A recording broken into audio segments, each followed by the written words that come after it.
Hey guys, welcome to my YouTube channel truly knowledge. आज के video में बात करेंगे क्लास 10 का जैक का सामाजिक विज्ञान का सेट 1 मॉडल सेट 1 2022 का। चलिए इस वीडियो को लेट न करते हुए स्टार्ट करते हैं। पहला क्वेश्चन है, फ्रांस की क्रांति कब हुई थी? ये हुई थी 1789 में, 1789 में हुई थी। अगला क्वेश्चन है, सामाजिक उपवन नामक पुस्तक किसने लिखा था? तो ये लिखा था रूसो ने। किसने लिखा था? रूसो ने। अगला क्वेश्चन है, यंग इटली सोसाइटी की स्थापना की थी? तो मेजिनी ने की थी। अगला क्वेश्चन है, इटली का एकीकरण कब पूरा हुआ था? 1861 ईस्वी में पूरा हुआ था। अगला क्वेश्चन है, शुल्क संघ जलवेराइन की स्थापना किसकी पहल पे की गई थी? प्रशा के पहल पे की गई थी। अगला क्वेश्चन है, जलियांवाला बाग का हत्याकांड कब हुआ था? 13 अप्रैल 1919 ईस्वी को हुआ था। अगला क्वेश्चन है, हिंद स्वराज नामक पुस्तक किसने लिखी थी? तो ये महात्मा गांधी जी ने लिखी थी, हिंद स्वराज नामक की पुस्तक। ठीक है। अगला क्वेश्चन है, स्वराज हमारा जन्मसिद्ध अधिकार है और इसे लेकर रहेंगे, यह किसने कहा था? तो ये बाल गंगाधर तिलक जी ने कहा था। ठीक है। अगला क्वेश्चन है, ब्रिटिश सरकार ने कैंसर ए हिंद की उपाधि किसे सम्मानित की गई थी? तो ये महात्मा गांधी जी को सम्मानित हुई थी। ठीक है। अगला क्वेश्चन है, सीमांत गांधी किसे कहा जाता है? तो सीमांत गांधी अब्दुल गफर खान को कहा जाता है। अगला क्वेश्चन है, उत्पत्ति के आधार पर संसाधन कितने प्रकार के होते हैं? 2 प्रकार के, जैव और अजैव। अगला क्वेश्चन है, पंजाब में भूमि निम्नीकरण की निम्नलिखित में से मुख्य कारण क्या है? अधिक सिंचाई होती है, इसलिए वहां पे अच्छे से गेहूं नहीं हो पाता है। अगला क्वेश्चन है, प्रथम पृथ्वी सम्मेलन का आयोजित किस वर्ष किया गया था? 1992 ईस्वी में किया गया था। ऑप्शन नंबर को। ठीक है। अगला क्वेश्चन है, किस राज्य में काली मृदा मुख्य रूप से नहीं पाई जाती है? तो राजस्थान में नहीं पाई जाती, महाराष्ट्र, मध्य प्रदेश, गुजरात में पाई जाती है। तो नहीं पूछा है क्वेश्चन, तो Rajasthan is the correct answer. अगला क्वेश्चन है, इनमें से कौन सी टिप्पणी प्राकृतिक वनस्पति जात और प्राणी जात के ह्रास का सही कारण नहीं है? तो कृषि प्रसार नहीं है। क्या नहीं है? कृषि प्रसार। अगला क्वेश्चन है, बाघ परियोजना की शुरुआत कब हुई थी? 1973 में हुई थी। अगला क्वेश्चन है, अंतर्राष्ट्रीय प्राकृतिक संरक्षण और प्राकृतिक संसाधन संरक्षण संघ के द्वारा विभाजन में किस श्रेणी में रखा गया है? तो ये रखा गया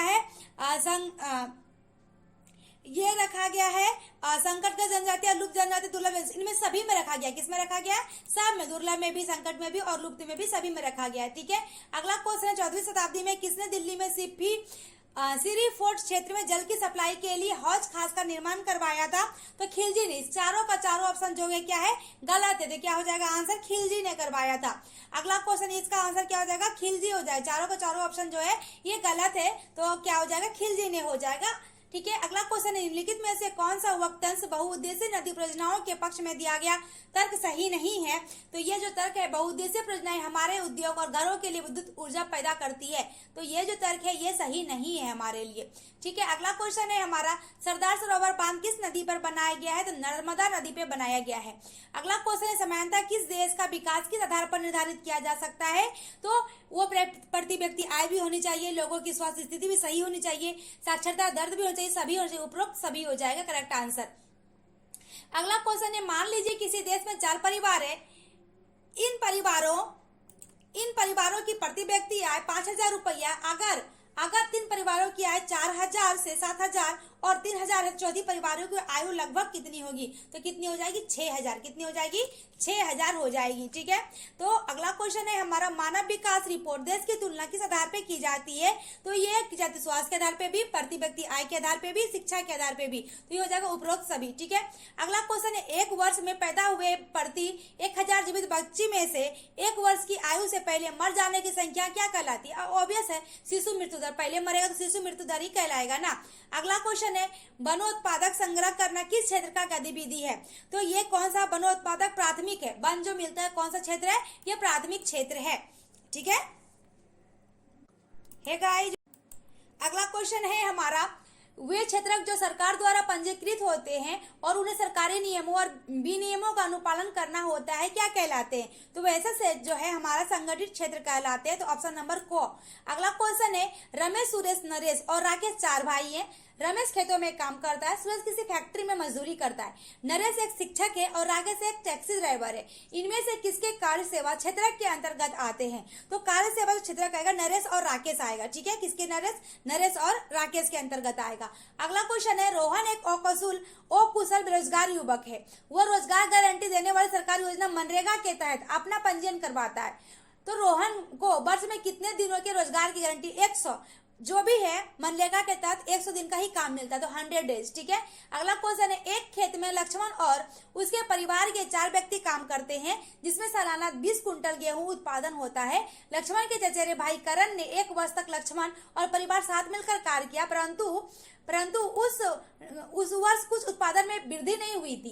कारण परिस्थिति को किस श्रेणी में रखा जाएगा? अगर पैसे नहीं है, वृद्धि नहीं है, मौसम के अनुसार हुआ ना बेरोजगार, तो कौन सा बेरोजगारी हो जाएगा? मौसमी बेरोजगारी। अगला क्वेश्चन है, अर्थव्यवस्था में प्रत्येक क्षेत्र के अंतिम उत्पाद की ही गणना क्यों की जाती है?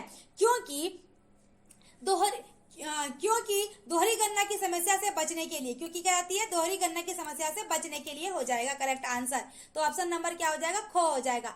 अगला क्वेश्चन है, सत्ता की साझेदारी के संबंध में निम्न में से कौन सा कथन औसत्य है? अगर औसत की बात किया जाए तो यह औसत है, यह अस्थिरता एवं आपसी में फूट को बढ़ाती है। सत्य, क्योंकि सत्य क्या है? सत्ता की साझेदारी लोकतंत्र के लिए बहुत ही ज्यादा अच्छा है और सामाजिक टकराव को अंदेशा घटाता है, सही बात है, और लोगों की भागीदारी बढ़ाती है, सही बात है। तो गलत क्या हो जाएगा? ऑप्शन नंबर गो हो जाएगा।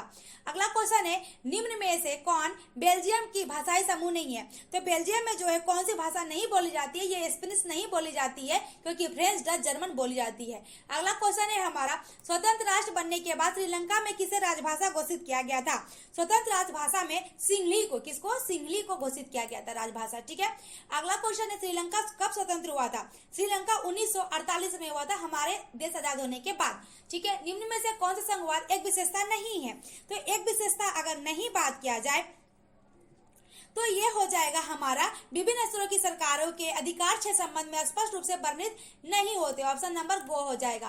अगला क्वेश्चन है, निम्न में से कौन भारत की अनुसूचित भाषा के रूप में शामिल नहीं है? तो अरबी, कौन सा नहीं है?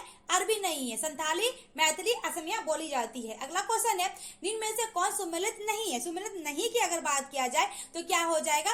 स्थानीय सरकार और विशिष्ट अधिकार, ये सुमेलित नहीं है, बाकी बात सुमेलित है। राज्य सरकार राज्य सूची के अंतर्गत आता है, केंद्र सरकार राज्य सरकार समृद्धि सूची के अंतर्गत आता है और केंद्रीय सरकार को संघीय सूची के नाम से जाना जाता है। ठीक है, अगला क्वेश्चन है, भारत में विकेंद्रीकरण के संबंध में कौन सा कथन सत्य है? यहाँ पे सत्य की बात अगर कही गई है तो क्या हो जाएगा? इसका आंसर वास्तविक विकेंद्रीकरण की दिशा में एक कदम 1992 में उठाया गया था, यह कथन सत्य है।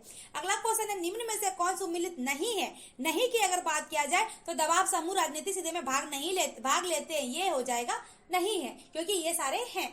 और लास्ट क्वेश्चन है हमारा, निम्न में से कौन सुमेलित नहीं है? और यहाँ पे भी नहीं की बात की गई है, तो क्या हो जाएगा? इसका आंसर खाद्य विक्रेताओं के संबंध दबाव समूह, ये दबाव समूह नहीं है। ठीक है, बाकी बात सारा है। ठीक है, अगर हमारी ये वीडियो आपको अच्छी लगी हो, लाइक, सब्सक्राइब और शेयर जरूर करें। Thank you.